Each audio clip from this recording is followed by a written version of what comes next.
This segment is sponsored by North American Banking Company. Go to nabanco.com to learn more. Member FDIC, equal housing lender.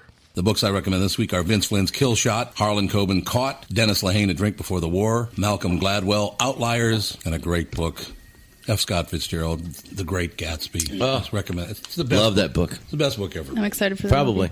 I can't stop. What do you think? I mean, the use of the language, just the way he used the language. Yeah, my wife is actually reading the biography of Zelda Fitzgerald, his wife. Oh, God. So they had a really interesting life. They were, she was from Montgomery, Alabama, a rich debutante, and he had fallen in love with her. Right. And then he gets published. They moved to New York, and they're just, they were the symbol of the Roaring 20s, the, young, successful, good-looking. She was pretty cracked, wasn't alcoholics. She? Yeah. Cracked. Oh, she was on a lot of crack. Without a doubt. Yeah. He thought he was in Australia for a second. She was a crack woman. Yeah. Did you know that The Great Gatsby was about a man from Wilmer, Minnesota? From Wilmer? I did not know that. Yes. We wrote it in St. Paul. And I know a man from Wilmer. He died at Well, we should introduce our guest before we can. I suppose that could be helpful. Tom's part of the family. Yes, Tom's just part of the family. Tom Rhodes, ladies and gentlemen. He is. I've never done a radio podcast thing with an entire family. I feel like no one has. I'm being considered for adoption or something. So, I think this is the only okay at home? You are. If these ones don't You're watch, just testing me out to see if I'm Thanksgiving invitation worthy. Yeah, well, you're going to have a piece of licorice before you go then. I was explaining to Tom when he came in. Did I point out he's at Acme tonight all through the weekend, as a matter of fact. One of the great comedy clubs in all of America. Agreed. No question. It's just a wonderful, wonderful place. Sarah being the best part of it, of course. That's her first word on the podcast. We've been here for like a month. She's now comfortable enough to. Yeah, now she's talking. Say something. It's good. You met everybody upstairs, Tom, right? I did, yeah. So Catherine, Alex, Andy, Sean. I'm back. Alex is back. And Tony Lee's out. I don't think we ever mentioned why he's out. They had a baby. That's right. What's the baby's name? His name is August Lee. August Edward Lee. He named him after my uncle? Only cool 1 month a year. Yeah, exactly. August, born in September. At least for men. You don't want to name men like April, May, or June. That's not a good thing. No. I wonder if it's after my uncle, August. I don't know. I told him that we have grandparents that were August and Augusta. Then you got August. I said, we have a lot of Augies in the family. Well, we had 2 Augies in the family, and both were murdered, so you might want to point that out to him. Hi, Nanny in August. I think you should point that out to him. Hey, the last 2 Augusts in our family, one had both arms and both legs broken, stuffed headfirst into a snowbank, where he died, and the other one was thrown off a rooftop. Wow. I didn't know that. Yeah, it's like Tupac Shakur is named after Tupac Amaru II, the last Inca king who was drawn and quartered by the Spanish. Oh, God. So why would you name your child after someone who was I like your chances. Brutally murdered. I like murdered. it. No, Tom and I were just talking before the podcast rolled about the fact that I've been talking to Tom for about 15 years now. Yeah. And you're one of the guys who've always commented. Brian Callen was just here last week. And, Paul Mercurio's another one. You can go down. Greg Giraldo was a brilliant guy. Why are so many comedians so damn smart? Good. I don't know. Well, I don't mean to embarrass you. I don't mean to embarrass you, but comedians, I guess, because they have a different look at the world, they look at it at a different angle. But I mean, so well read. Pay attention to every little detail. Is that something you would tell young comedians looking to come up through the ranks? Like, hey, read a book once in a while, kid, because yeah, without a doubt. I mean, I'm constantly absorbing information. I read tons of newspapers, news online, and constantly reading books. You got to put information into your brain to get the little nuggets out. Well, no, that's exactly right. But knowing that, see, who would have thought you'd have been able to make a joke about Tupac II, was it? Tupac Amaru II. Amaru II. Tupac Amaru. Okay, you can just talk. Yeah, you can just talk, and you don't have to whisper. Can you turn the headphones down just a hair? There we go. Yep, jacked up a little bit. Good. I do like that. My eardrums were bursting every time I spoke. You can hear people digesting. Is that the problem? And I'm fascinated with ancient cultures, everything. Yeah, I mean, a lot of guys really are. It's pretty amazing. So basically, the fact that you're fascinated with ancient cultures, we're pretty much screwed then. Well, oh, yeah, definitely. Yeah. We got nowhere to go. I mean, we got major problems. Wouldn't you agree? It's still pretty good here compared to most places in the world. Oh, I suppose it is true. Did you see? I mean, it's hard to, oh, God, and everybody's out of work and the economy's in the toilet. But, most people have automobiles and, yes, clothing and places to sleep. I mean, there's homeless people and all that. But, I mean, you hear people, complaining, and it's not as horrendous as it is. People should travel more to the third world. Lagos, that's a Go nice to South spot. America and Asia. You'll see that our poorest people are still pretty snappy. My favorite picture in the past year was a couple of young homeless men, and they were young men, at a food line. They were in a food line, and helping to serve the food that day was Michelle Obama, right? So I noticed there's Michelle Obama, and they're, of course, excited that she's there, and so they want to take pictures of her. So they both have their iPhones out. Okay, now these are homeless men, right? And I've seen that. They both have their iPhones out. So there must have been a third one taking the picture of the two taking a picture of her, right? So we've got 3 iPhones now. And on the menu, you get to choose from, it was like turkey tetrazzini. And I'm like, wow. We don't really have poor people in this country, do we?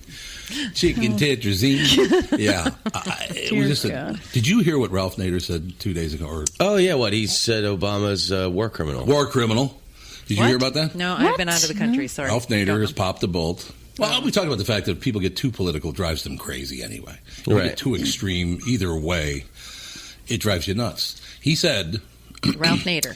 Ralph Nader said that President Obama is a war criminal. He's a much worse than George W. Bush as a war criminal, but he's still a better choice as president than Mitt Romney. Oh, and why is he a war criminal? And then right after now, Ralph Nader said that he said, whew, thank God I'm back in the news again. Yeah, for real. Well, that's very Is he not running this time around? Did he give up finally? Who? Never mind. The reason he called him a war criminal is because of the drones. Okay. Thank you. Because we have so many more drones. He said you're not recognizing national boundaries makes you a war criminal. We have many more drones now than we had when George W. Bush was president. And therefore, President Obama's a war criminal. There's no president that hasn't been called a war criminal, though. I suppose They're all right about war that. criminals, apparently. Gerald Ford. That was a good one. I said president. Sarah, aren't you? Have you ever been to Grand Rapids, Michigan? They've got the Gerald Ford Presidential Museum. Oh yeah, with the football career and the whole deal. It's pretty fantastic because they're really honest about where America was in the world, and there's this section of all these letters that he got, and some of them are asking there should be a government channel to educate people, and then other ones are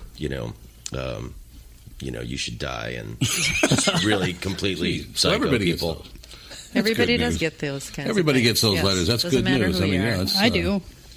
We had a guy on All the yesterday time. talking about what was his name again? The I wasn't here. adversity, not the prosperity. What the hell was it again, Andy? You would know this. Were you there, Yeah, Sean, I'm Yes, great yesterday? with names. Yeah, Okay, what happened yesterday? There was a stack of paper. I wouldn't know because there's a stack of. Oh, That's right here. It's in your folder. the DNC. Yesterday we had Oh, Cooper Chuck Barnes Gallagher. and Chuck Gallagher. It was yeah. Chuck Gallagher. We're talking about was it adversity to? God damn it! I can't reach it. And I don't have my glasses on. Okay, They're right here's next your to you. glasses for the love Second of God. chances, transforming adversity into opportunity. Opportunity. It wasn't prosperity. It was Thank you, opportunity. Andy. The fact that people. He talked about Michael Vick. He talked about Plaxico Burress. Talked about a number of people.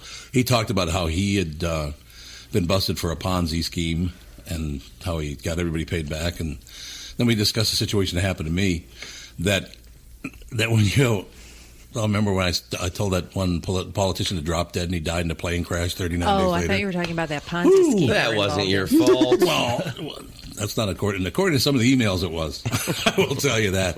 But it's pretty fascinating. I mean, a guy like you don't receive a lot of hate mail, I wouldn't think. No. But you get bad comments on YouTube videos Oh, really? and things like that, and then people are pretty sensitive. I did a joke. And it lost me 30 Twitter followers. And then also, and I also put it on my Tom Rhodes fan page on Facebook. And, it was just a simple joke that I read in the newspaper that Mitt Romney was a Mormon. Yes. I think it was a typo. That's the joke. Are they really that sensitive? That I mean, come on, your candidate has done everything to lose this election. My little stupid one-liner it has nothing to do with it. And then some guy wrote on my fan page before. Oh, I liked your fan page because I liked your comedy. Does that mean I have to listen to your political shtick? Oh, you have shtick? And then, like, you know, and I'm unfollowing you. And like, okay, great. Did you have a lot of Mormons following you before that? No, I'm not. I've actually, Utah is one of the few states I have not performed in. Doing well. Riot. They want to secede in. And they actually advertise their comedy shows there. On the marquee, it'll say, not Tom Rhodes tonight. He's in Malaysia. Then everyone will go. He's back in Malaysia. He's in Holland. It doesn't matter who it is. As long as he's all over. I mean, any of that prayer stuff. meeting to follow.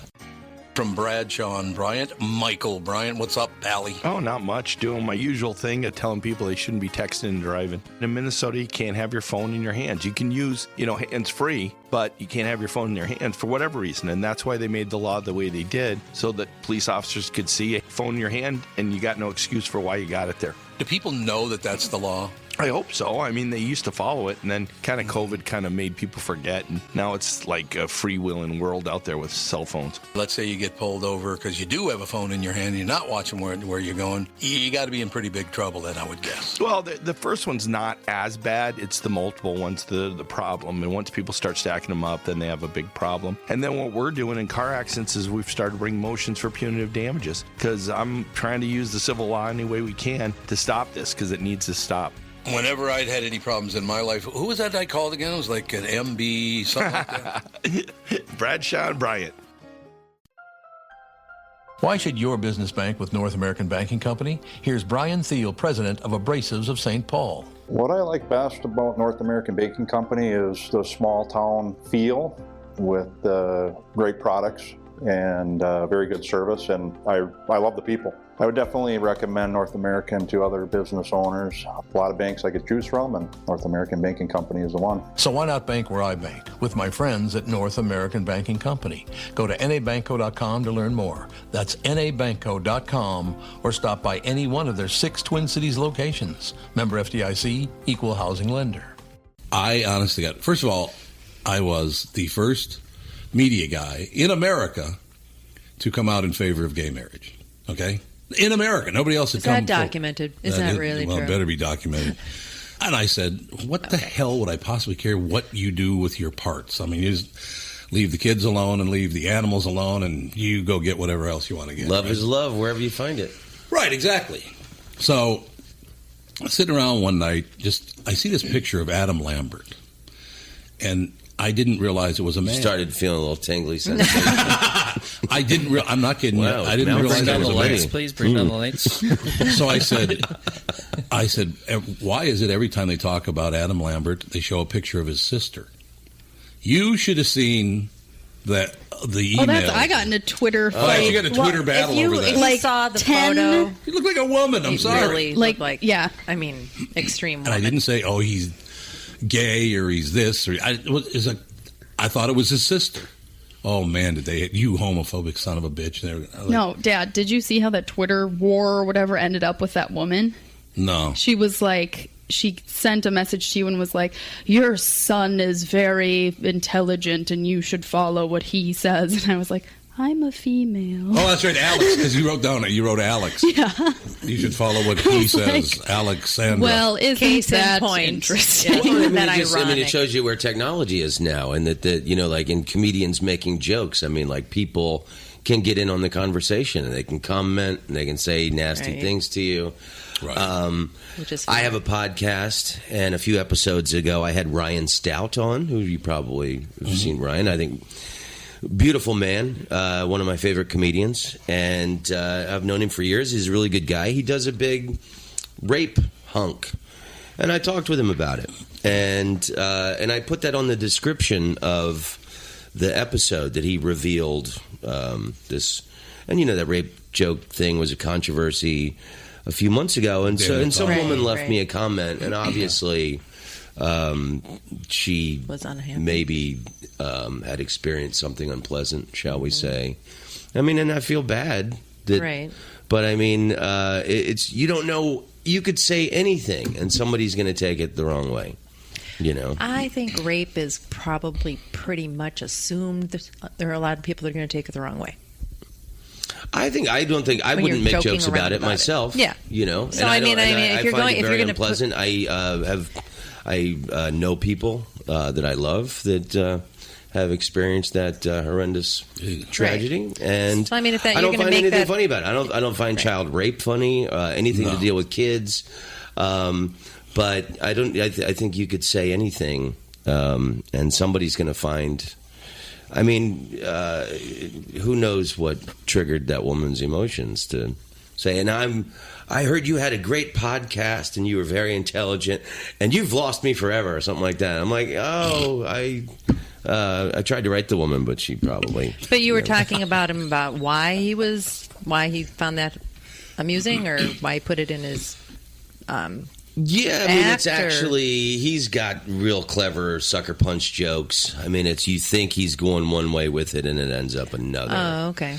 So it's not really. I'd have to see it before I could make a judgment. Yeah, but I mean, exactly. as soon as you say, he's got rape jokes, you're like, I hate him. Yeah, right. Right, because we're conditioned to be certain buzzwords that turn us all off, whatever you've been conditioned. I had one of those this morning, as a matter of fact, and that's a story you can look up online if you'd like. Unfortunately, there was a woman who went into a grocery store and tried to use food stamps to buy certain products that they didn't want to let her buy with food stamps. And so the manager finally said, you know what, it's $10, just give it to her. That's all right, I'll just go to work and work my ass off. You just stay on your food stamps, right? I should point out it was a white woman, a single mother. Her name was Cindy Nigger. Oh, dear. Stop it. Nerger. Cindy Nigger. I don't believe a word of it. Andy, look it up and show it to Mr. This Rhodes. is a Dave Chappelle. It does Where sound am like I? But you can't And say she was Nerger. blind, and she was a racist.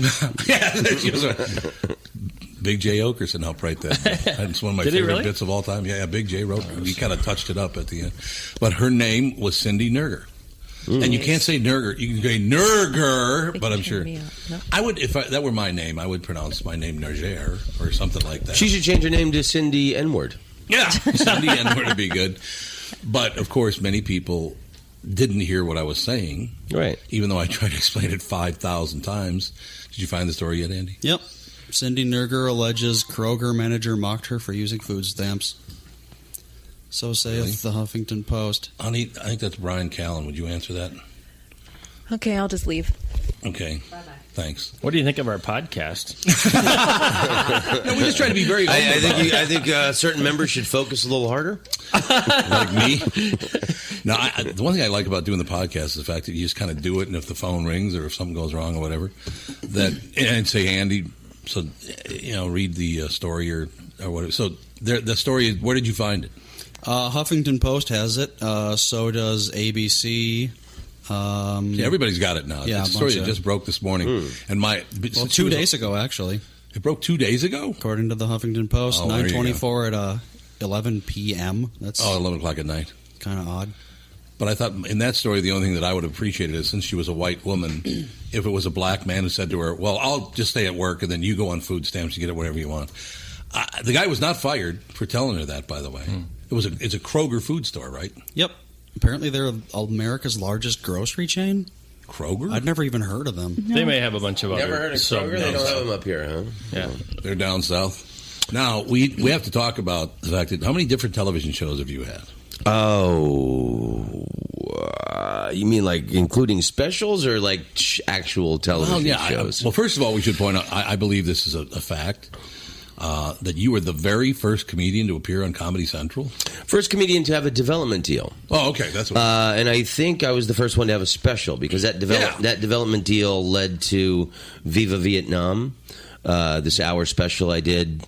We filmed it in 94 and it came on in 95. It was Bill Clinton had just opened it up where Americans could travel to Vietnam. Oh, right. And my father had fought in Vietnam. He flew helicopters and he was shot down. And, everyone died except for him and one other guy. And he dragged him across a field and got like 5 medals for it. And, and I had just grown up obsessed with Vietnam and read tons of books on it and seen lots of movies. So when it opened up for Americans to travel there, and Comedy Central was letting me do anything. I felt like a junior filmmaker. If I had an idea, they'd give me money, I'd film it. And so they gave me this development deal. And I said, why don't you let me go to Vietnam? And they thought it was highly promotable. Yeah. And I went there to have fun for the guys who didn't get to go there and have fun. Yeah, there were a lot of those guys. I set up a slip and slide on China Beach, the world's most dangerous place to slip and slide. But I think the highlight of it was in Hanoi, we did the Jane Fonda workout tape. Sure. There was these old women doing Tai Chi in a park. And, technology wasn't what it is now. We had to run an extension cord cable, like blocks, through this park to someone who knows where they plugged it in, so we could set up a TV with a VHS tape of Jane Fonda workout. And these Vietnamese women that were doing Tai Chi every morning, they loved it. They started doing it, because Hanoi Jane and veterans still are angry that she went there. So. I was with you. Andy was like, what the hell's that all? So, I think that was the first special Comedy Central ever had. It was the very first Comedy Central special. Early 90s, is that? It aired in 95. It was with the 25th anniversary or 20th anniversary of the end of the Vietnam War. Okay. It coincided with that. So. Yeah, it's how many women were they extras, or did they just happen to be on the beach at the time, or was it, the women in the video? No, in lots of parts of Asia, everywhere in Asia, actually. At sunrise, you have older people in the park doing Tai Chi. But did you have to pay them? That's my question. No, not whatsoever. No. So you got them for free. Yeah. Well, that's a good thing. No, they got the true spirit of communism. The reason I asked you that question is, do you know Michael Pena, the actor? He's in End of Watch. This movie just came out with Jake Gyllenhaal. No. Michael Pena, very, very funny young actor. He's really, I don't think he does stand-up. He's just a funny guy. He said that they were shooting the show End of Watch in South Central. It's a copper show, like I said, starring Jake Gyllenhaal and whatever. But he said the greatest part about doing the movie in South Central is that all the extras wouldn't follow the rules. Like there would be 100 of them, like in the background, walking the streets, all the rest of it. And he noticed as they were filming, these people were drinking. Now, they weren't supposed to be drinking, but they were all drinking, right? So he said, during the movie, you'll see fights break out between guys. Wow. Fights break out between women. They're real fights. They're not part of the movie. They're just real fights because these people all got drunk and started fighting one another. All the rest of it. He said, but the best part was these were paid extras that just happened to live in South Central. They went to the neighborhood and said, we're going to pay you to be in this movie. So he said they would break for lunch, and only about 50 of them would come back every day. Wow. They're just like, I already been paid, man. It occurred to me, they didn't stand in line for their pay. Just like you said, in the spirit of true communism, they worked for free. Yeah, it's a team effort. How long did you live in Holland? 5 years. I thought you had lived there a long time. And you did 2 shows there. Yeah, I had a late-night talk show on Dutch television. We did 3 seasons, which was 2 years. Began in 2002 to 2004. And if that was not fortuitous enough, when that ended, the same network let me be a presenter on a travel program. How'd that come about? You being show. Over there, yeah. I had fallen in love with a Dutch girl. Oh. And I moved there. So of course you got your own show. That's how it works over American there. dream. I was there. I kind of, I was doing a lot of gigs in Europe and all over the world. That's when I started going international. And I played in Amsterdam, and I fell in love with this Dutch girl. And I thought, hey, let's go live in a windmill. Maybe I'll end up being a tulip farmer or something. Could be fun. And I went over there, and we were together for 2 years, and we ended up breaking up. Oh. And I had completely fallen in love with Holland, and I was about to move back to the United States. And these people from this television network were looking for an American to host a David Letterman-style late-night talk show in Amsterdam. And they had an audition night at this comedy club, Toomler, in Amsterdam, and they saw me and said, that's the guy. And so I was just about to move back to the United States after this girl had broken up with me. And then I got to stay for 3 years in this and be on television in this country that I'd fallen in love with. Fortuitous. You got to feel bad for the girl though, because you guys break up and then suddenly you're a star in that country. So she's got to see you all the time. Yeah, you would like to think that. Yeah, she's standing at the bus stop in the rain. There's my poster. Yeah, one tear. Actually, she's one of Holland's most respected actresses and does a lot of stuff in film and for their national theater. She's done very well for herself. The funny thing is, when she broke up with me for a year, let me preface this story with, in Amsterdam, drugs and prostitution, they're not legal, it's tolerated. Right. And so what I find really interesting is you're not allowed to ride your bicycle on certain streets. Mm-hmm. And the cops are very strict about it. So you could be selling cocaine, they don't care. Do not ride your bicycle on certain streets. And they're really, really strict about it. And I never understood that. So this girl would have sex with me for a year after we broke up, and I had started doing the television show, and I was still in love with her. And I wanted to get back together with her. And we're having dinner in this Greek restaurant, and I said, I just want you to know that I still love you, and I want to get back together with you, and I know we can make it work this time, baby. And she goes, oh, my God, I thought you knew this was just physical. I don't want to get back together with you. And I got all upset like a 14-year-old boy. I stormed out of this restaurant, and I jumped on my bicycle, and I'm just pedaling furiously. And I'm crying. My eyes are crying.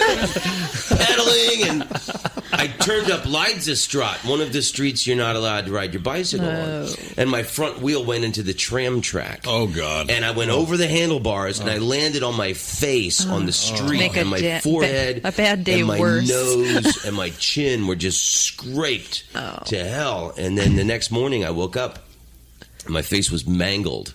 And I had to be on television later that afternoon. Oh. Not a studio thing, a man on the street thing where I would be interviewing people.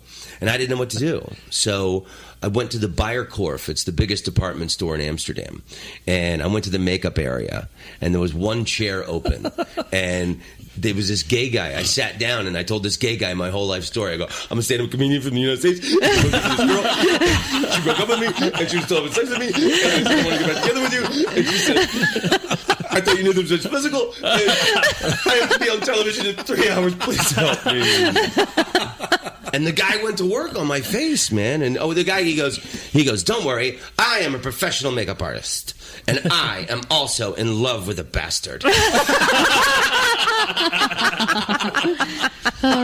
So the guy went to work on me, and I swear to God, if you'd have known what you were looking for, maybe you could have spotted it. Yeah. But the guy did such an amazing job on my face. I really feel that the man saved my job. And I went back the next day with flowers to thank him, and he wasn't there. I went back the next day with flowers to thank him. He wasn't there. I went back every day that week. I still go back periodically whenever I'm back in Holland, and I have never seen the man ever again. I don't think the man actually existed. I think he was an angel. I think so too. He was a gangel. Angel. True story. Really true story. Aren't they I thought I read not too long ago that Amsterdam was going to stop having all the pot bars and not true. Because the tourists were causing so many problems that they were going to shut down the that's cafes. not true. No? Everybody asked me about that. They over the last 10 years they've minimalized the number of coffee shops in Amsterdam. Okay. They will never issue new licenses for coffee shops. They got rid of a lot of the criminal scumbag-ier ones. That law that you're thinking about that everybody asks me about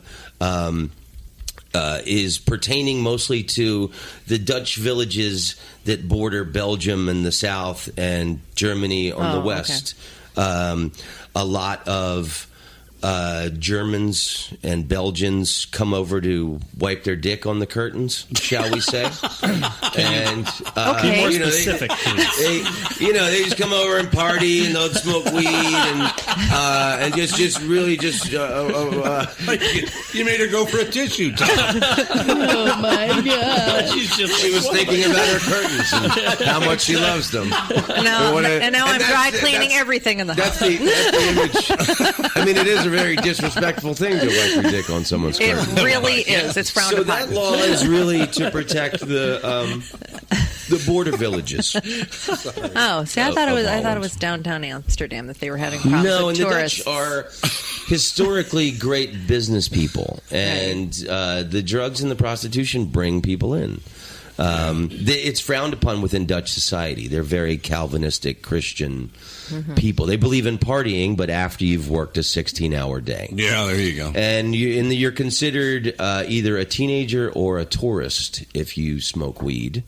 And if you smoke weed after the age of 30, you're considered very immature. Oh. And then also, if a Dutch person was seen going to prostitutes, Sean. it would be it would not be a cool thing. Right. It's not really their culture. For Brad, John Bryant, Michael Bryant. Michael, what's up? Dealing with another case where a person gave a statement to the adjuster because they thought the person was really friendly. Is that a good idea? Well, the problem is they know the law when they call you up. And while you're trying to be fair and you're trying to get help, the reality is there are questions you get asked that the way you answer them make a big difference. And people put themselves in trouble. And when they aren't in trouble, they didn't do anything wrong. But suddenly the adjuster's got a statement that can blow up their case completely. What has caused people to be so untrustworthy, I guess is the best way I could put it? They take advantage. Well, insurance companies have hired adjusters whose job it is to deal with unrepresented people. So they're supposed to kind of lure them in, call them every day, see how they're doing, and people are like, oh, I'm doing pretty good. Where the reality is they've kind of adjusted to their problem that they've got going on. So it's not that they're completely better, but the way they say it gets to be a problem. And that's why having somebody who can explain your rights, represent you, make sure that you understand the law before you give a statement can make a big difference in your case. Michael Bryant, Bradshaw and Bryant. It's Tom for Wellshire Alzheimer's and Dementia Care Facilities. Wellshire Alzheimer's and Dementia Care Facilities are a place where your loved one will live with pride and dignity. If you care deeply about someone in your life, Wellshire is the place I highly recommend. Wellshire is a memory care focused facility that has a full nursing team, always staffed within their building 24 hours a day, 7 days a week. They've never used or relied on any staffing agencies, never. Wellshire of Medina is now accepting elderly waivers after 12 months of private pay. I know them personally, and I don't say things like that unless I do. I've known them, he and his father, for a long time. Good people. I know them personally, and they are a family-owned local company conveniently located right in Medina and Bloomington. They are the best staffed memory care facility in the state. Wellshire has a robust community with activities 7 days a week. If your loved one is in need of a memory care facility, please get in touch with my friends at Wellshire. Set up a tour or learn more at wellshiremn.com. That's WEALSHIREMN.com. Many car dealers try to create an extreme sense of urgency. Does anybody really buy it? We gotta sell 100 cars by Saturday to get the boss off the roof. You'll never see these rebates again. And oh yeah, your trade will never be worth more. Really? I asked Jim Paul from Valley Buick GMC in Apple Valley and Valley GMC in Hastings his thoughts. I don't even know what to say. I hope folks are smarter than that. Has there really ever been a time when it was urgent? Probably not. But this tariff environment might be a first. Valley has several hundred pre-tariff units on the ground. Who knows what's going to happen with the tariffs, but these are really safe buys. Going forward, Valley's committed to make whatever the situation is as painless as possible, like we've always done. Where can we find you then? Get them pre-tariff. Hurry, hurry, hurry. When they're gone, they're gone. And man... At a Valley store in Apple Valley or Hastings or valleycardealers.com. Certainly not on a roof. I made a mistake when I was in Amsterdam, and here's what it was. I was there for one day, because we went to Scotland and Ireland. Right. Went there for one day, and we went to the Anne Frank house for 2 hours. My buddy said, all right, now let's go party. Let's go out to the bars. I was like, nah, Not after 2 hours at the end. Yeah, it's a bummer. How depressing! It's like the wall in the Vietnam Wall in Washington D.C. Yeah, you just want to go cry after you see it. I couldn't even. I was there for like what? How long did I make it there? 15 minutes before Not I started even to cry. 15. Yeah, we were I'm like, there I can't for do very it. short. I gotta go. Well, I knew a lot of the guys on the wall. It was horrible. They were just, So one thing a lot of people don't realize about Amsterdam is a lot of American church groups go on these walking tours of the red light district. Yeah, I don't know if they're fascinated by the hedonism of it or whatever. But Bella's just driving Sarah nuts. That's how. She's like an inch away from her face. Pod dog is Sorry, being naughty. Pod dog's being naughty. Pod dog. Pod dog. So a lot of American church groups go there on these walking tours of the red light district. I don't know if they're fascinated by the hedonism of it or whatever, Right. but, be forewarned. You might think you're on the other side of the world and you're going to get away with something freaky, and then you come out of one of those windows and there's the St. Paul First Baptist Church. Taking pictures of you. There's no phone in there. it's very, very bizarre how it's set up over there in the red light district. Just literally like bed after bed after bed after Well, and bed. it's in the center of town. Amsterdam is shaped like half a pizza. Yeah. And because that's where the ships came in, and it's a lot of Dutch people consider it a very desirable place to live because it's in the center of the city, and so you always have to walk through there or ride your bike through there. It's a pretty Smash clean your face city. in there. I thought it was a pretty clean city. Other by than and the large. VD. Yeah, it is. Yeah, other than the VD. Oh, that's nice. Needles all over the place. Buy online by going to the Amazon.com banner at TomBarnardPodcast.com. They don't charge you a penny more. A small portion of what they sell through our site helps support the show, and it's what keeps the show free for our listeners. Click and shop today on the Amazon banner at TomBarnardPodcast.com. Tom Rhodes, our special guest. We're talking about Amsterdam. We're talking now. You have a couple of things in development now. You were talking about upstairs. Yes, and if I can have another cup of coffee, I'll tell you all about it. We can. If I don't get the coffee, you don't get the second part. Yeah, unless I get the coffee. Can somebody? That's my cue. Oh, I didn't mean you. You meant Tom? Can You don't want me making your coffee. Can you delegate that? Thank you so much. You and just black, please. Is fine. He didn't like your sugar. No sugar. Do we have coffee? I thought we were out. I won't say anything interesting while you're gone. What? Should only take a short bit. Will you talk a little bit about the pilot that you're working on the site and how that works? I thought that was fascinating because you have all these different comedians from, mostly the East, right? I mean, isn't that the Malaysia thing that you saw? Yeah. I've been working on I want to do a comedy travel show, the way Anthony Bourdain goes around the world, and it's all about food and he meets chefs. I want to highlight. I want to check out comedy scenes around the world. It's basically my life. So you're not going to the Middle East then?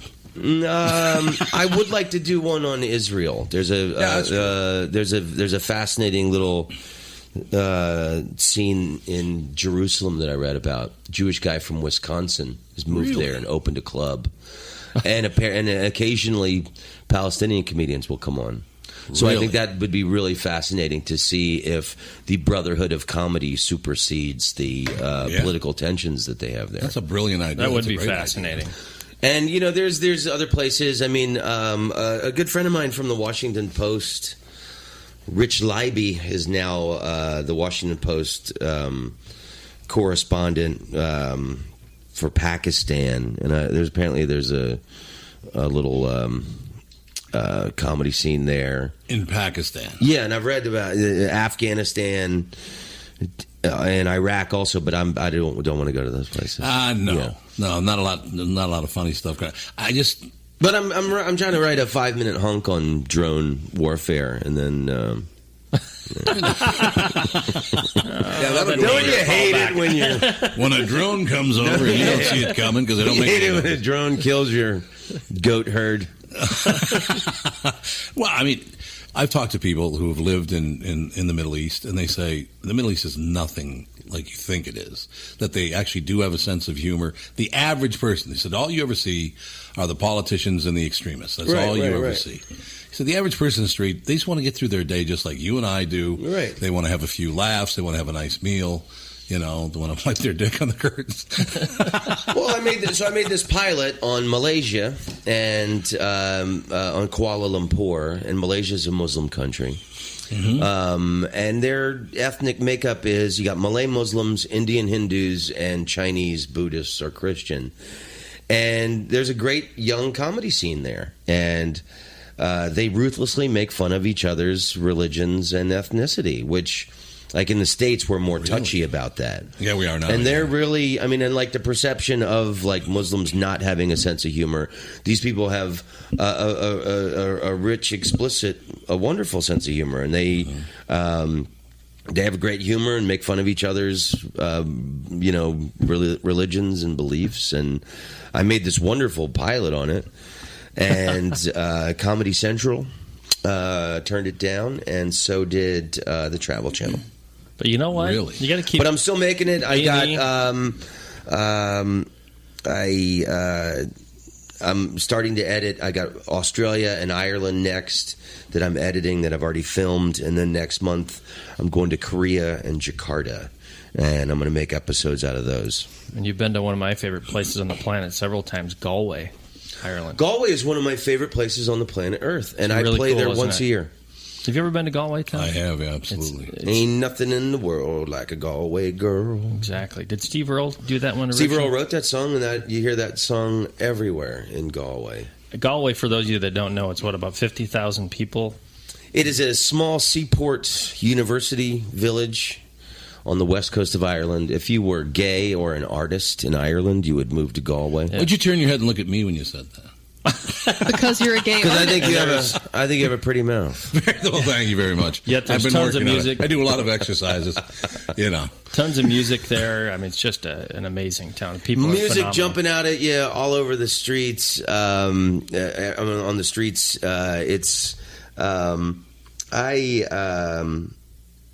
got into a fist fight there on my honeymoon. In Galway? Yeah, I broke my finger. How did that happen, Tom Rhodes?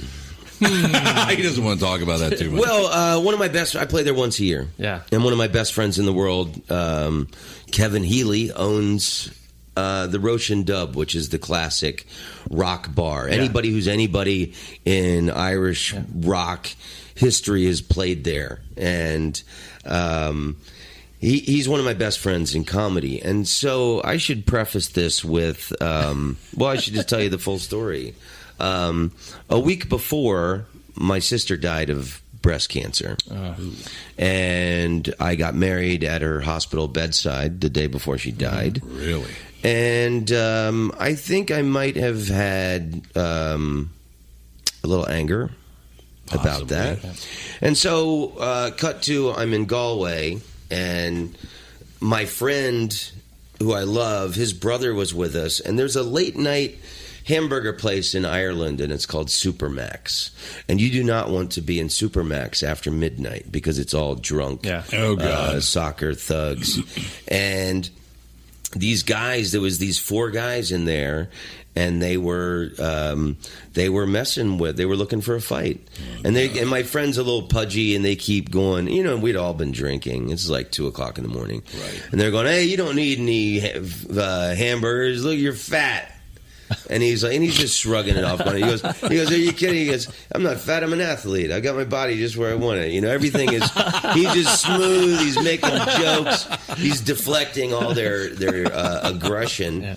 And then my wife and I and Kevin, my friend, had just gotten out, and his brother was still in there having words with the 4 guys. And then all of a sudden, they all jumped on him and started pounding him. One guy. Yeah. Oh, and so my friend runs back in to help his brother. I'm not a fighter, but, I think you should help your friends. Absolutely. And I ran back in there, and I had not punched anybody in 15 years, and I obviously don't know how to do it. I punched this guy in the cheek, and apparently that's the worst place in the world to punch somebody, and my finger broke. So if you're listening to this story, punch someone in the throat. Throat's a good place. You might Over kill the him. throat, the stomach. And then it was funny. I had to go to the emergency room, and they had wonderful female doctors, and every one of them asked how I did it. And once I said Supermax, they all went, "Oh, you don't want to be in there after midnight." So it's like common knowledge. Tell me now. And not the cheek. They said not the cheek, the throat, right? They said if you're going to punch somebody, punch them in the throat, right? No, I'm just punch somewhere soft. Don't punch anybody in the cheek. But my friend is a really, really good guy, and he a year before, he had lent me his brand new Jaguar to You said drive, it like a Minnesotan does. to drive to the cliffs of Mohair. Yes. And I had never driven on the left side of the road, and it was, and it's these little country Irish roads and tractors and tour buses and. You cannot fit two cars. You can't. It was terrifying. You can't. And if there wasn't a voice-activated GPS system, I never would have made it. Yeah. Enter the roundabout and take the third left. Thank you very much, Catherine. Good. But yeah, Galway's one of my favorite places in the world, and excellent food. McDonald's, the best fish and chips I've ever had in my life. Yeah. And by the way, that's not the urban pronunciation of McDonald's. No, it's McDonald's. Because when I grew up, it was let's go to McDonald's. It's just right. But this is McDonald's. I understand. Yeah. And Key's Bar is always good. I hope that coffee isn't hot. He's going to throw it on me. Ooh. I swear, don't punch me in the cheek. No, that's not a good. But I'm glad you've been to Galway. It's a phenomenal place. Many times. I love it. I might go back in November. His mother's name is Colleen McCarthy. I mean, come on. Why don't you wait until next October when I'll be there doing the Galway Comedy Festival? Ooh, I'll go back then. Yeah. We'll go to the cliffs of Mohair. That's a brilliant idea. It's phenomenal. And then the Aran Islands are amazing. Oh, they're beautiful. The Aran Islands, they are pretty amazing, aren't they? We stayed in a manor house in Glynn one year, which is right there on the Shannon Estuary. My wife and I rented a car right before that trip because it was our honeymoon, and we went to the Ring of Dingle.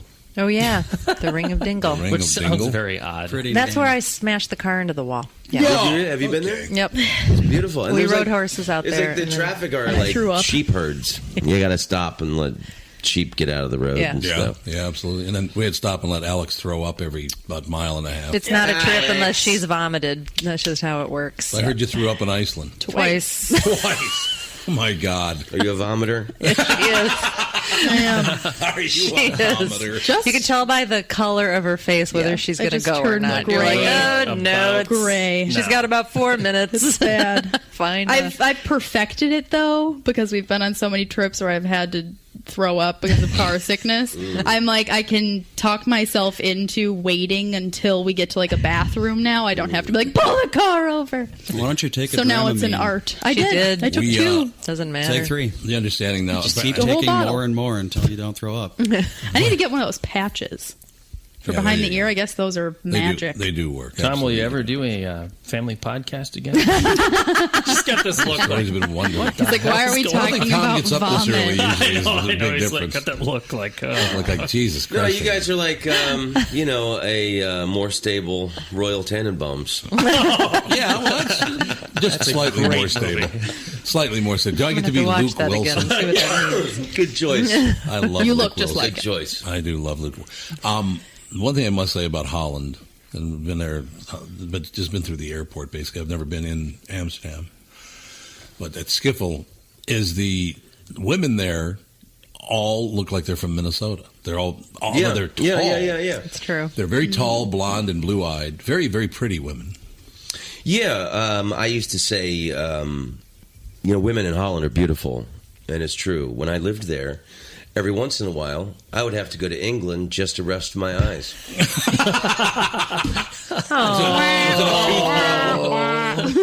For those people listening You in shouldn't England, it's not on a true. comedian's podcast. It's very insulting. Really insulting. It's like you draw a picture of a turd and wave it. Alex, you could be from Amsterdam. I could also be from Iceland. Yeah, you look a lot We like walked off the plane and I was like, I look like everyone. People wouldn't. People kept walking up to me in We can Iceland only and hope. speaking to me in Icelandic, and I'm like, I don't know. See, he didn't want me. Did you see that, Alex? Wow, wow, And I'm not even a comedian. Give you the reverse rim shot. That's right. A portion of the profits of the Tom Barnard Podcast goes directly to the Smile Network. The Smile Network is a nonprofit organization that provides life-altering reconstructive surgeries and related health care services to impoverished children and young adults in developing countries. The Smile Network, together we are constructing lives, one bright, smiling face at a time. And the Tom Barnard Podcast giving away $5,000 on October 11th to one of our lucky listeners. Can I be one of your listeners? Yeah, absolutely. Absolutely. We'll give a matching donation to the Smile Network. All you have to do to enter is go to our website, TomBarnardPodcast.com, click on the banner or on the Enter Now button. The contest promotes sharing the podcast through Facebook, Twitter, email, and more. We'll contact the winner of $5,000 on October 11th. You'll be interviewed on the show. And, of course, Smile Network gets another $5,000, so that's a good thing. The 30-day giveaway of $5,000 at TomBarnardPodcast.com. That's a great organization, Smile Network. Sounds like it. They travel all over the world. Matter of fact, the world travelers here, they're going to... Are you going to go to Africa with them? Not sure. They go to... Machu Picchu's an option. Machu Picchu, I think, might be a better choice. They have better beaches? Yeah, I don't know. Oh, so she goes, yeah. She didn't even try to do it. Brother. Didn't even try to do is it with that charity? Yes. Yeah, they do like because Machu Picchu, nobody lives there. No, nobody lives there. It's a tourist place. No, they tack on a little like adventure. They're called adventure travel things. Yeah. So they take people to the hospitals with them for the surgeries, and then they go to the close. That's cool. Peru is very poor. Peru is, Yes. I think, my single favorite place I've ever been in my life. Yeah, Really? I would highly recommend Peru. That's where I want to go. Cuzco was the capital of the Inca Empire, and that's where, in the main squares, where Tupac Amaru was drawn and quartered. Yet another reason to go. They eat guinea pigs there. It's a delicacy that only rich people can afford. And there's a church on that main square in Cuzco, and there's a painting inside of Jesus in the Last Supper, and they're eating guinea pigs. Is that really? Yeah. But Yes. Machu Picchu is amazing. You can take a train up to the top, or you can do the 2-day hike, or you can do the 4-day hike. You can take a train? You can take a train. I think we should opt for that. No. Sort of. That's, just in the last few years I didn't know there was or one. they've had that. Did you walk up? The 2-day hike was pretty amazing because then you get to the Cloud Gate. You spend the night. I don't like camping. Hate it. Want nothing to do with it. It's the only time I would ever. Not a fan. But, for like $1, some little Peruvian kid will carry all of your luggage up the mountain and make a tent for you. And you when you're at the Cloud Gate at sunrise, all of the Machu Picchu is covered in clouds, and then when the sun comes up, it burns the clouds off, and it looked like a curtain opening on a theater. It was beautiful. That sounds amazing. Yeah. Part of her thing is you do these walks, and then you go to the hospital, and you help it's usually children under the age of 4, I believe, and most of the time infants, wake up from the anesthesia. So it's just part of the trip. You can do a couple of other trips too, but Machu Picchu sounds the most amazing. Poverty there. A lot of kids from the country, mountainsides and stuff, are sent into the city to beg because their families have no source of income. Don't people live on the garbage heaps too, or the landfill? Lima, that's in Lima. Oh, in right? Lima? I spent a minimal amount of time in Lima. But I tell you, one of the greatest things I've ever done is you take the train from Cuzco to Puno, and you go through the Andes, and there are herds of llamas you see, and you got backpacker class, which is most of the train, which is probably $20. But if you spend $30, you get this Inca class, the last 2 cars. And that's like first class. And there are all these leather-bound armchairs. And the caboose is a bar car. And there is a outdoor railing on the back. And I've made it. If you look at YouTube, just search Tom Rhodes Peru. Okay. And you can see this caboose bar car, and it's awesome. So you're like going through the heart of the Andes, and you got a cocktail, and there's and you're leaning out on the banister, while on all the other 10 cars of the train, dirty backpackers with their backpacks on their laps, and they got no room. And for $10 more, you can open your legs and just for just $10. Do you have a YouTube channel? I do, yeah. Okay, good. Because I want to look that up. It's called King of Ha. You've literally been all... Is there a continent that you have not been on? I have not been to Africa. Wow. But I've dated a few African women. The guy's got a fascinating That almost story. counts. You can look up his pretty website. much the same thing. You're going there. I dated a girl from Kenya once. And it was really interesting when we went on dates. She insisted on running alongside the car. Wow. Yeah, right. Dear. Sean actually bought it. No, I didn't. No, I didn't. Get it? They're all marathon runners. Stupid Irish. They're all marathon runners. Honest to God, fell for that. Let me just say that right? No, I did not. No. Culturally, what does that mean? I love this. I also when you mentioned the dollar for the kid to carry up your your stuff up the side of the mountain. You notice that I was shaking my head and Catherine was nodding like, hey, that's a pretty good deal. Wow, that's $1. I'm down. $1 for a child to carry up my stuff. How about carrying me up? How much would it cost? Right, the Cleopatra. I'd like that, please. Marvelous. God, we've taken up the entire day here. This went a lot quicker than I was. Oh, is it already over? It's an hour. Is it? It's a lot of work. Well, I mean, you did a lot of work for us today. It's very, very interesting, very funny. We appreciate your time. I'm talking with my friends Michael Bilski and Brad Huckle of North American Banking Company. Guys, business owners have had to deal with a lot over the last few years, haven't they? They sure have, Tommy. We pride ourselves on being able to help our customers with the challenges they face. Our business bankers are experts and are always ready to help our customers capitalize on opportunities and solve problems. Loan decisions come quickly because they're made here in the Twin Cities and not shipped out of state like at some of the national banks in town. This allows our customers to expand their businesses with confidence, knowing that they have our team of experts in their corner. Okay, so now you give me this big thing at the end. Way to go. Well, you are the professional. Oh, I forgot. Look, I know Brad and Mike, and I trust them with my banking. They've personally delivered on everything they've just said, so why not bank with my banker? North American Banking Company, a better banking experience, member FDIC, equal housing lender. I hosted my show on the radio for 40 years. Now I host the Tom Barnard Podcast, and I'll tell you, I've never seen the passion and engagement from our audience as I do now. I know we also have businesses that listen to our podcast, and it got me thinking. Wouldn't it be great to help those businesses grow by telling my listeners about them? So, here's the deal. If you own or handle marketing for a business, would like to have my audience buy your product or service, visit TomBarnardShow.com, keyword partner, and we'll put together an ad campaign to help your business. That's TomBarnardShow.com, keyword partner, and thank you for listening. Tom Rhodes is at Acme Comedy Company today, tomorrow. The whole weekend, as a matter of fact. Can I point out my podcast, Tom you can Rhodes do whatever Radio? No. Free on iTunes. What is it? It's Tom Rhodes. Tom Rhodes Radio. Free on iTunes. We'll link to that, and then we'll also link to your website and YouTube channel. That's very kind of you. Because you're at TomRhodes.net, aren't you? TomRhodes.net, yes. See? I will put I'll put it up on Facebook and Twitter as well, and if you do that, that'd be magnificent. Yeah, absolutely. Then your followers will know. I'll tweet the shit out of this.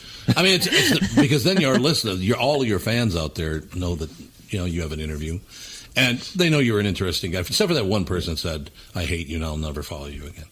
He didn't say that. He was just obviously, he was. It was a bad day. I mean, it was the day after Mitt Romney said something really idiotic and lost the election. Right. Forget what. The 47% thing. Yeah. It was the day after the vote, and so I could. If you're a Romney supporter, that was probably a bad day for you. But, to tell you the truth... Unless you're in complete denial. There's a true story on Tuesday. Some guy, and I didn't remember what the hell it was about, but some guy said, blah, blah, blah. Well, I will never listen to your radio show again. I'll never listen to a podcast. I'm done. Right. This morning, I get a posting from him. Love the podcast yesterday. What? You didn't even last one day. Fair weather. There was a clip on on something on YouTube that I have up. It was a joke I did about Elvis Presley. I know more about Elvis Presley than I do the Bible. Really? Wow. And Elvis Presley was never circumcised. You do know a lot. I must have a good mouth. For my birthday years ago, I was given the Elvis Encyclopedia, and it's all this Elvis knowledge. And who'd have thought? I mean, that Elvis had an anteater-nose-looking penis. I'd have thought for sure that he'd have had a smooth, kissable German helmet, wouldn't you? That's the way I pictured it when he was on Ed Sullivan. I pictured him shaking a German helmet, not an anteater nose. There were no moils in Mississippi back Some then. woman sent me this long email, and it was she obviously was like anti-Semitic or something, and she said, you must be a Jew with your cut dick and all this. And it was obviously somebody who had mental problems. Yeah. And she said, I was going to come see your show in Fort Lauderdale, but now. And I watched your clip, and I wouldn't, Your clip? Oh, never. Right. But I mean, it was different kind of clip. I mean, it was like, and there's no sense in writing somebody back like that because she obviously had mental problems. Circumcision is a huge issue on the internet. It is. If you mention it anywhere, people will freak out. I'm very happy with my smooth kissable. I will tell you this. Well, now we know. Tom Rhodes, my most common tweet on Twitter now, after I go through in the morning and I read all the stuff that's on there, about 5 to 10 times a day, my response is, get the fuck off my Twitter page. That's my response. Because you can't say, well, no, I think you're wrong, or I think you misunderstood. Right. Just get off. Go away. You can't argue with those people. Right. And it's their problem. It's not your problem. So I finally learned, instead of trying to explain, well, no, that's not what I meant at all. That's not what I said. Slow you down if you're a creative person. And somebody, like you have to, I'm a comedian.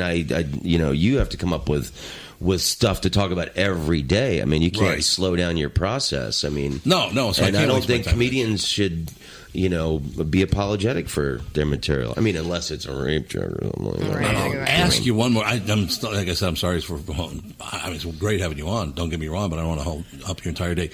Do you think if we went around the world, and particularly in this country, and removed all the politicians, that comedians would have a much better life? Because I think a lot of politicians get in comedians' shit strictly to make sure that their viewpoint is brought. Oh, that was terrible. What Daniel Tosh said, right? It was a joke. First of all, he didn't mean it. He didn't mean the woman should be raped by 5 guys, blah, blah, blah, blah, blah. And anybody in a responsible position as a politician would have said, look, it was a horrible joke, or a joke sucked, or wasn't funny, or whatever. But there were politicians that actually picked that up and ran with it and said, well, see what you get there? This is not... I mean, comedians, you guys have to be so careful now, don't you? Right, but I mean, that's Daniel Tosh's style, is to be shocking, and no doubt and to try and upset people. And he's got that kind of smug, snarky, facial expressions. Yes, I think it just shows you how popular comedy is right now. Comedians are constantly in the news now. Things that are being said on stage are getting, national, worldwide coverage. I mean, that story went all over the world. Yeah, it did, absolutely. It might not have gotten as big as Michael Richards' deal, but I've still never understood that deal. What, Yeah, you got $58 million in the bank. Why are you angry? And then the other thing is, I was in Los Angeles. He was doing like the creme de la creme spots on Friday and Saturday nights that any comedian would kill for and would have to work many years to get to that spot. Because he was TV guy, not a stand-up comedian, comedy actor, because he was who he was, he got the nicest, fattest, sweetest piece of pie on the show. Right. I saw his act many times. I wouldn't call it an act. No. He would go up and be silly. What those hecklers said to him was true. You're not funny. Get off the stage. Right. He was a rich guy, just self-indulgent ego masturbation is what I would call it. Right. And then for him to snap and with a tirade of N-words to those guys who were not saying something inaccurate to the man. And it's completely sold out at the Laugh Factory on a Friday night on the weekend. Right. It's not like a young comedian there on a Tuesday trying to make 18 people laugh.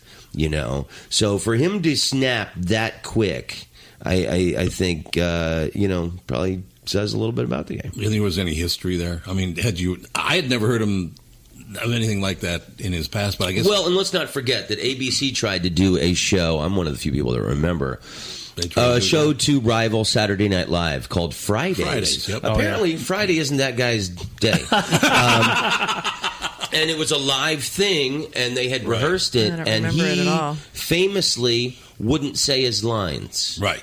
And he ruined the whole television taping. And one of the other actors, I forget who it was, wanted to fight him, and was going. They had to hold him back because he just was a jerk and he wouldn't go along with the script. I was trying to think of who else is on Fridays. Do you remember that? And that was the pilot, and the show never worked. Playing with little toy soldiers. I remember Michael Richards was always playing with little toy soldiers. In one scene, he was sitting there looking at a paper with a pen in his mouth. And he also took the pen out of his mouth and smiled, and his teeth were blue. I mean, that's what he wanted to do. Yeah. He didn't want to do any of his lines. He didn't want to work with other people. I can't remember who else was on that show. Andy, you're not being helpful. When I say the thing, I can't remember who used to be on Fridays on the talk show with Michael Richards. Fridays on the talk show? I don't know what that means. The talk show, it was a skit show called Fridays. Just put in Fridays. ABC. ABC Michael Richards. Because they'll show who else. Because there were some... 97 maybe? 90? No, before that. Was it really? 88, 89 probably. You're kidding me. You want a starring cast? Yep, here's the cast. I thought it was after Seinfeld. You got Mark Blankfield, Meredith Burrell, Melanie Charloff. I've never heard of They've all made it. Larry big. David, Rich Hall, Bruce Mahler. Rich Hall was on Fridays? God, I didn't. Rich Hall's your friend, isn't he? Stuart Pankin. He was an interesting... Oh, Stuart Pankin, yeah, that's right. Wow. Darrow Igus, Brandis Kemp, and John Rourke. It's really funny because Rich Hall was at you've been in the KQ studios many times. Mm-hmm. Rich Hall came in the studio one time. This is, 10 or 12 years ago now. And he sat in the chair, and we're doing the interview. And the entire interview, he just had the newspaper like this. And he just really wouldn't talk, and he just kind of... That's why I'm like, well, I could kill him. I mean, that's what he wants. Well, because I actually do know how to punch someone. So it's, that was a weird cast. Looking back at that some of the people on that cast, it wasn't Rich Hall that would want to fight him, though. Rich Hall didn't seem to me to be... it might have been... I don't know. Stuart Pankin. Stuart was a bigger guy at that time. I'm sure it's on YouTube or something. Sure it is. Tom Rhodes, thank you. I got a big day today. I'm going to go speak at McAllister College. Excellent. This professor contacted me. How many languages? I love Minneapolis. It's always get a lot of love here. Well, enjoy your day at McAllister. You should go right across the street and eat at the St. Clair Broiler. I'm starving. I think I will. They have really, really good hamburgers. St. Clair Broiler. So St. Clair Broiler. It's on St. Clair and Snelling. Thanks, friend. You are most welcome. Shalom, amigos.